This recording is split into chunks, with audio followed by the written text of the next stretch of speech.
Josh Giddey is listed as the X factor for the Chicago Bulls by Bleacher Report going into next season. I'll give my thoughts a little bit on that. Plus, we're going to look at some trade destinations for Zach LaVine. This one comes from Elias Schuster from Bleacher Nation and more right after this. You are now tuned in to Chicago Bulls Central, your number one place for all Chicago Bulls news and content.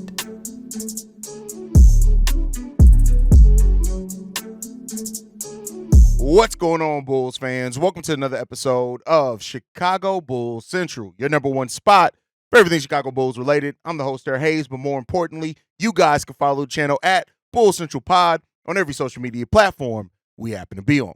With that being said, let's go ahead and get into this content for today, y'all. So, we had, I think it was an article not too long ago, man. I think it was early last week. We had an article that called Ayo Dosunmu one of the best potential trade values in the NBA. And I very much so agree to that. When you look at the age of Ayo Dosunmu, the contract, and the production, he is one of the best value contracts in the NBA. But a contract that I do not think the Bulls should be making available unless it's in a deal that's a blockbuster. But with that being said, moving off of that, today we got listed in an article that Josh Giddey was listed as one of the Bulls' biggest X factor heading into next season. Now, there's a lot of different ways to look at X factor. Some people look at it as an X factor, somebody who come in, make a difference in a game or so, or kind of change the pace of things. Some people look at X Factor as, hey, this is the biggest unknown that could change the Bulls season overall. And in the latter part of that, I agree with that's what Josh Giddey could be, right? And the Bulls made the trade for Josh Giddey. They traded for him, their best trade asset for him straight up in Alex Caruso. To me, that shows what this Bulls team is hoping they're going to be able to get from Josh Giddey. Now, the Bulls have also started the clock on themselves on that because Josh Giddey is a restricted free agent at the end of this season, and the Bulls have up until basically the start of the season to try to get him locked into a contract extension, or they're going to have to do that at the end of the season. So that's the two things that happen with Josh Giddey. When you look at how the Bulls have handled restricted free agency lately, throughout the history of AK and Eversley, we've had a few restricted free agents. Lauri Markkanen, we know how that went. They eventually moved him in a trade. You've also had, keep in mind, Zach LaVine's restricted free agency was with the last front office, so it was not this front office. But then you've also had Coby White, Ayo Dosunmu, Patrick Williams. All three of those players did not get a contract extension prior to going into their season that they were going to become an unrestricted free agent. Now, they did get their contract extensions before the opening of free agency or very shortly thereafter, but they didn't get a contract extension before that. So there's a lot of reasons to believe that Josh Giddey also will not get a contract extension prior to the start of the 2024-25 season. So that means that the Bulls are going to be looking and using the data and how he fits in with this team this season to kind of determine the value that he brings there. Now, as far as Josh Giddey being an X factor, he very much so is. Despite some Bulls fans still holding out hope that Lonzo Ball is going to start, which he isn't, Josh Giddey will be the starting point guard for the Chicago Bulls team. And he's going to be put in a situation theoretically where he's going to have the ball in his hands a lot. Now, he has to figure out the balance, or Billy Donovan, this team, has to figure out the balance between how much ball handling does Coby White still get to do in this offense. And, we've seen backcourts before try to force one of the players to become more of an off-ball player. Most recently, at least that comes to mind, is the Atlanta Hawks with DeJounte Murray and Trae Young. And we know that did not work. Both those players can produce, but it did not work with them together. And the Bulls are hoping that they don't have that concern. Now, Shai Gilgeous-Alexander and Josh Giddey did not work. But again, Shai Gilgeous-Alexander is much more of an all-ball dominant player, and he's an MVP caliber player. Then you look at Jalen Williams as well. They were above Josh Giddey in that pecking order. Now, you flip it to this. Even with Josh Giddey in his 21-year-old season last year being 21, he put up 12.3 points per game, 6.4 rebounds, and 4.8. He was still in the top 10 of triple-doubles last season, even in what was a down year for him. And while people have tried to, label it a failure of a season, I think when you look at kind of what went into why he was playing that way, it's different. So the Bulls are coming into this situation where Josh Giddey could very well be the catalyst of what finally changes this Bulls offense to be more modern with his shot creation, with his playmaking, with his ability to rebound and push the pace. They're hoping for those things to happen. I look at it and say, hey, listen, you put the ball in Josh Giddey's hands. We've seen him put up numbers. But there's a question on how much of those numbers going to translate to wins. And that's where the Bulls have to ask themselves. It's not just if Josh Giddey can put up numbers, because guess what? He can. He can put up numbers. The bigger question is, are those numbers going to benefit the team? Does it add to the development of the younger players? Does it put you in a position to win more games? All these type of things. Not saying that winning or losing comes just down to Josh Giddey, because it doesn't. It comes down to the team. But the Bulls are hoping that Josh Giddey is going to help kind of them determine. I've talked about it before. This Bulls team is going into an evaluation mode again, much like they did when they first took over this team. And then now they're trying to evaluate these young pieces to see how many of these guys are building blocks. How do these guys fit together? How many of these guys are people that we build with, or they're just going to be role players? And so when you put all that on Josh Giddey, yeah, he absolutely is and can be an X factor for this Bulls team next year, depending on so much of what the Bulls' future is could be tied to how these players fit in with Josh Giddey. If the Bulls determine through this season that Josh Giddey truly is that point guard of the future that they hope he's going to turn out to be. And that's the question that's not as straightforward, right? There's a lot of factors and things that go into that. But Josh Giddey is an X factor for this team. And we've seen it before. Under Billy Donovan, when you have a point guard playing at a high level, that's when Billy Donovan's coaching looks the best. And you guys know, I'm not a Billy Donovan guy. Would not be mad if the Bulls moved on from Billy Donovan tomorrow. I'm not necessarily mad at that. It depends on who you bring in, right? But I'm not necessarily mad at that. But this is a lot of the future and a lot of kind of what the Bulls have done with this reset is going to be based off how good is Josh Giddey actually with now being the point guard, having the ball in his hands, and getting to play towards his strengths. He's going to be given every bit of those opportunities now in the Chicago Bulls uniform, and how much comes of that. Now, I've been more positive on Josh Giddey than a lot of people have, even when the trade went down. You can go back to that trade video. I was a little shocked that the Bulls did not get picks in it, but I did separate the fact of not getting picks from who Josh Giddey was as a player and as a prospect. And Josh Giddey does have the potential to be a top 10 point guard in this league. The question that it comes down to is how much of Josh Giddey's strengths help this team and how many of the weaknesses that he has can he make not as big of weaknesses. I'm not going to say eliminate. Every player has weaknesses, right? You look at it defensively. Josh Giddey has grown a little bit in that area the last two seasons, but he's grown every season as a three-point shooter. And, that's also going to help the way he's able to craft and get to the lane and things like that. Josh Giddey not being the quickest player, not being the strongest player, right? Not being the best athlete. It comes down to the refinement of the skills that Josh Giddey has. And that's one of the harder things to quantify in. So, we'll see. And I've talked about before how even Kobe White and Zach LaVine kind of fit more with what Josh Giddey's creation is. Shai Gilgeous-Alexander and Jalen Williams, as good of players as they are, they only hit the open three-point shots generated by Josh Giddey at like a 32 and 35% clip respectively. On those same type of creations, now we don't know with Josh Giddey, but on those same open looks from three, Zach LaVine and Kobe White are in the 40 percentile. So that helps some spacing. That helps kind of things fit together, but it's more than just the three-point shooting aspect of it as well. Like, we know that Zach LaVine has liked to have the ball in his hands. Even though he's a pretty good off-ball scorer, you need to see how well he's going to adapt to that. Same thing with Kobe White. And then as far as the center and Vooch, right? Power forward and Patrick Williams, Modest Busilis, Ayo Dosunmu, right? So there's so many questions going into that. But I do think Josh Giddey, it's not outside the realm of possibility to make him an X factor for what's coming into this Bulls season, considering how much kind of faith the Bulls have already put in him by trading their best trade asset for him and putting him now into a position where he's going to be that starting point guard. So we won't know all of that till the season starts. I can't wait till training camp opens, which is in about a month, right? And then we'll have we're about 50 days away from our first preseason game. So those things are coming down the pipeline sooner rather than later. And how this new look team takes the court and looks offensively is something that I think a lot of people in the basketball world, and especially Bulls fans, are interested in seeing how that dynamic works out. And we could talk all day about theoretically and on paper, but it's all about how it works out in reality. So let me know what you guys think on that down below. Now, I had another interesting article from Bleacher Report in which they ranked the teams that should be tanking. And the Chicago Bulls were ranked at number 1. Now, I talked a little bit about this before, right, on how a slow start for the Bulls, considering their schedule, could really tell us how they view building towards the future. And I think this kind of plays a part into that as well. But I wanted to bring this back up because so often I've seen in the comment section so many Bulls fans talk about and ask the question of, well, aren't the Bulls tanking, right? And here's what I'll say with that.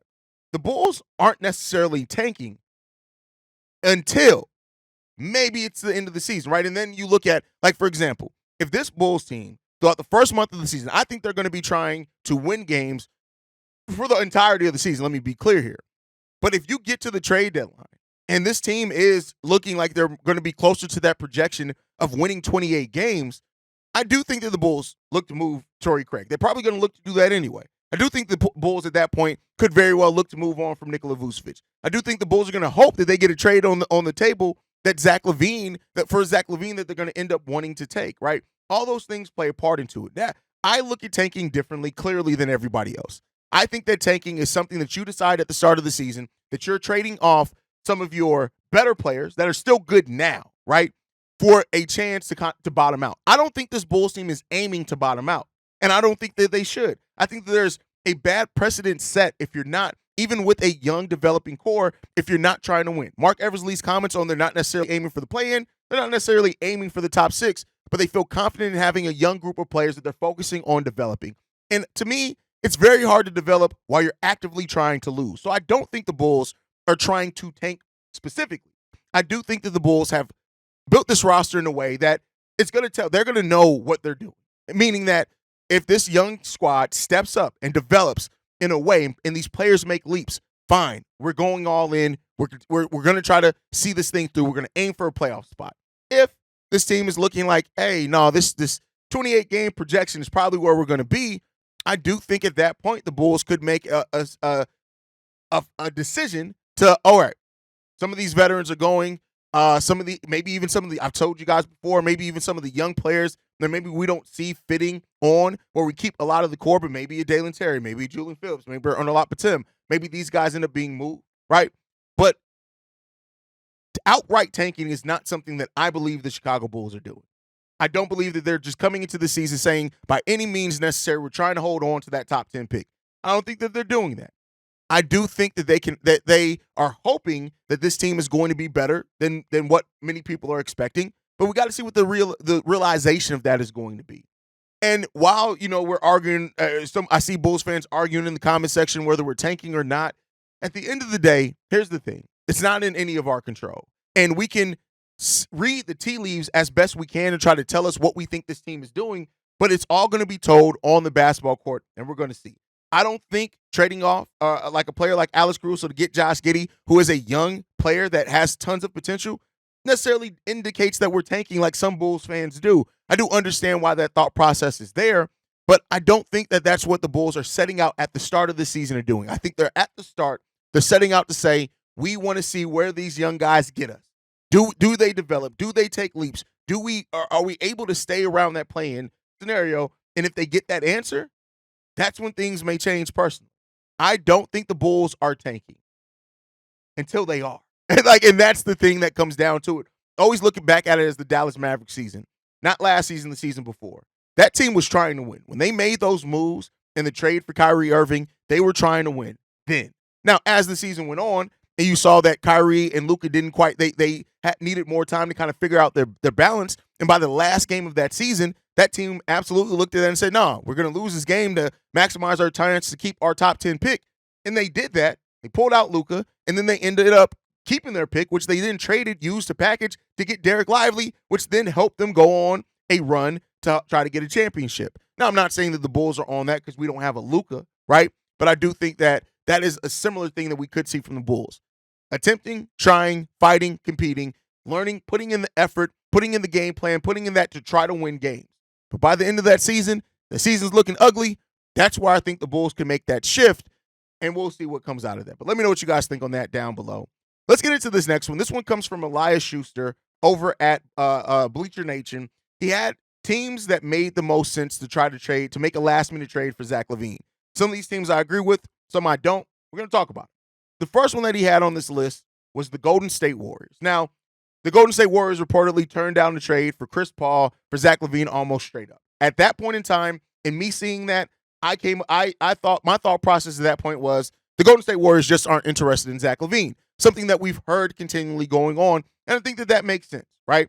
They eventually, they did not give Klay Thompson a contract. It sounds like Andrew Wiggins may be somebody that they can look to move, but Elias Schuster points out this.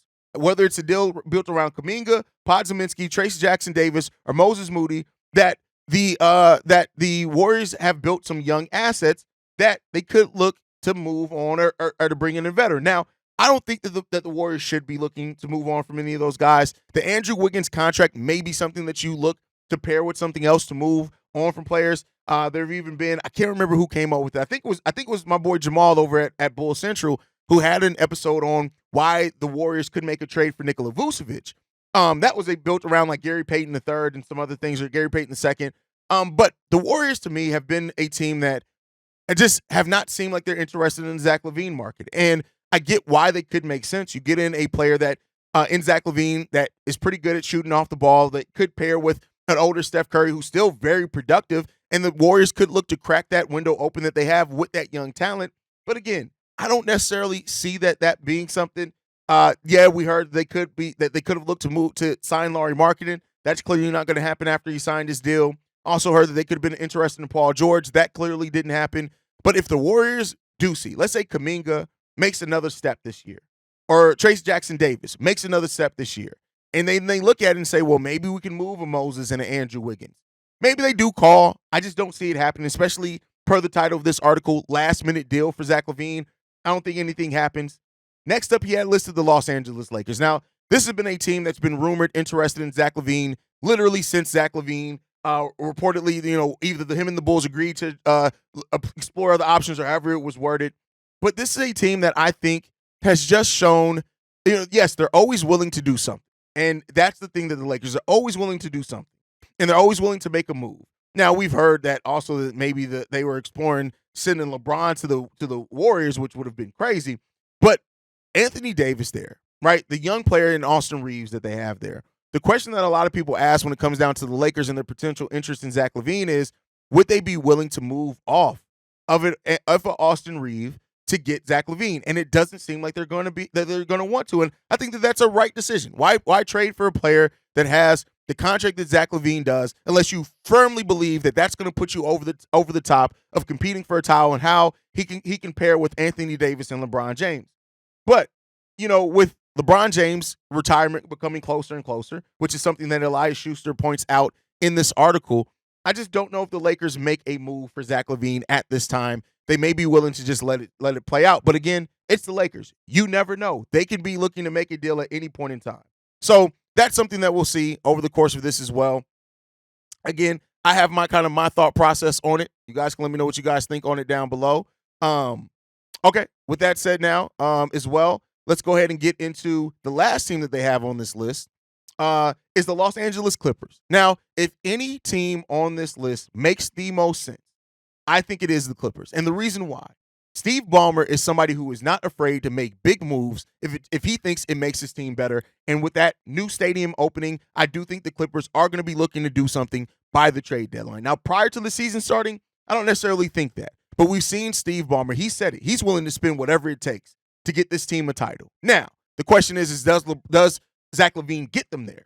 I have my own questions. You look at what they brought in this offseason, Derrick Jones Jr., Nick Batum. They already have Norman Powell. They have a solid supporting cast.